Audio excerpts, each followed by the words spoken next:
Hello friends, welcome to cognitive education. मैं सुशील शर्मा स्वागत करता हूं आपका कोग्निटिव एजुकेशन पे।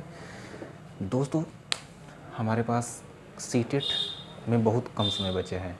आपका अप्रैल ख़त्म हो गया, मई जून जुलाई में आपका पेपर है। यदि कोविड-19 जो महामारी चल रही है, वैश्विक महामारी, यदि ये ख़त्म हो जाता है तो मुझे लगता है कि समय पे ही सीटेट का पेपर कराया जाएगा। और यदि ऐसा नहीं होता है तो हो सकता है कि सीटेट का पेपर एक्सटेंड हो जाए। लेकिन अभी फ़िलहाल देखते हैं कि जो हमारे पास समय बचा है उसमें हमें कैसे क्या करना है। आइए सिलेबस पहले देखते हैं कि सिलेबस में क्या है। यदि हम सिलेबस की बात करें, सिलेबस में 5 पार्ट है। ये सब जानते हैं कि इसमें 5 पार्ट हैं। और पहला पार्ट क्या है आपका? पहला पार्ट है आपका CDP। CDP यानी क्या कहते हैं? Child development and pedagogy. Child development and pedagogy. ठीक है। दूसरा जो हमारा पार्ट आता है वो होता है आपका EVS सेक्शन, यानी कि इन्वायरमेंटल स्टडीज़।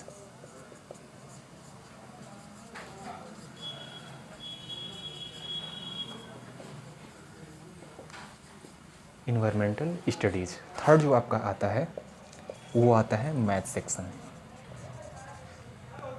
ठीक है। उसके बाद जो फोर्थ आता है वो आपका आता है लैंग्वेज फर्स्ट, लैंग्वेज वन।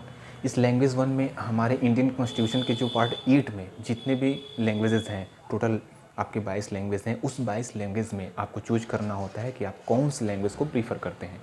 तो मोस्टली लोग क्या करते हैं, हमारे यहाँ हिंदी फर्स्ट लैंग्वेज को लेते हैं या फिर इंग्लिश लेते हैं। और सेकेंड जो लैंग्वेज होता है, जो आपका 5वां पार्ट आता है, वो होता है आपका लैंग्वेज 2। ठीक, लैंग्वेज 2। इस लैंग्वेज 2 में भी वही बातें होती हैं। यदि आपने एक बार हिंदी पिक कर लिया तो या तो आप यहाँ संस्कृत लेंगे, उड़िया लेंगे, बंगाली लेंगे, इंग्लिश लेंगे, वॉट एवर यू वांट। यहाँ आपके ऊपर डिपेंड करता है, आप जिसमें दक्ष होते हैं वही सब्जेक्ट, वही आप लैंग्वेज 2 में प्रीफर करते हैं। मान लीजिए कि हमने यहाँ ले लिया आपका इंग्लिश। ठीक है।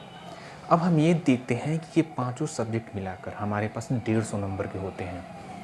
ये हमारा 30 मार्क्स का होता है, ये भी हमारा 30 मार्क्स का होता है, मैथ भी 30 मार्क्स का होता है, ये भी 30 मार्क्स का होता है और ये भी 30 मार्क्स का होता है। ये टोटल यदि मिला दिया जाए तो हमारे पास कितने मार्क्स हैं? 150 मार्क्स के पेपर हमारे पास होते हैं।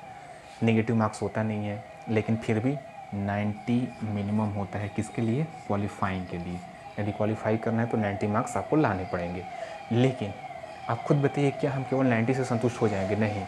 इसलिए कि यदि आप केवल 90 मार्क्स लाते हैं तो आपसे यही कहा जाता है कि अरे आप तो खींचतान के पास हुए हैं। लेकिन यहीं आप 100 प्लस में हो,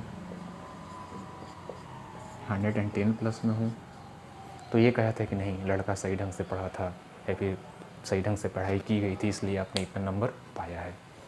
और इसमें सबसे कॉमन चीज़ क्या है? देखिए, यहाँ से यदि हम इसको 2 पार्ट में डिवाइड कर दें, पहला CDP और दूसरा कंटेंट। CDP केवल 90 मार्क्स का होता है, केवल CDP 90 मार्क्स का होता है। और इसमें कंटेंट 60 मार्क्स के आते हैं। और यदि अदर टेट की बात करेंगे तो उसमें केवल 30 मार्क्स के ही CDP आते हैं। मोस्टली केवल 30 मार्क्स के CDP आते हैं और बाकी कंटेंट आता है। इसलिए यहाँ यदि आप केवल फोकस इस पे करें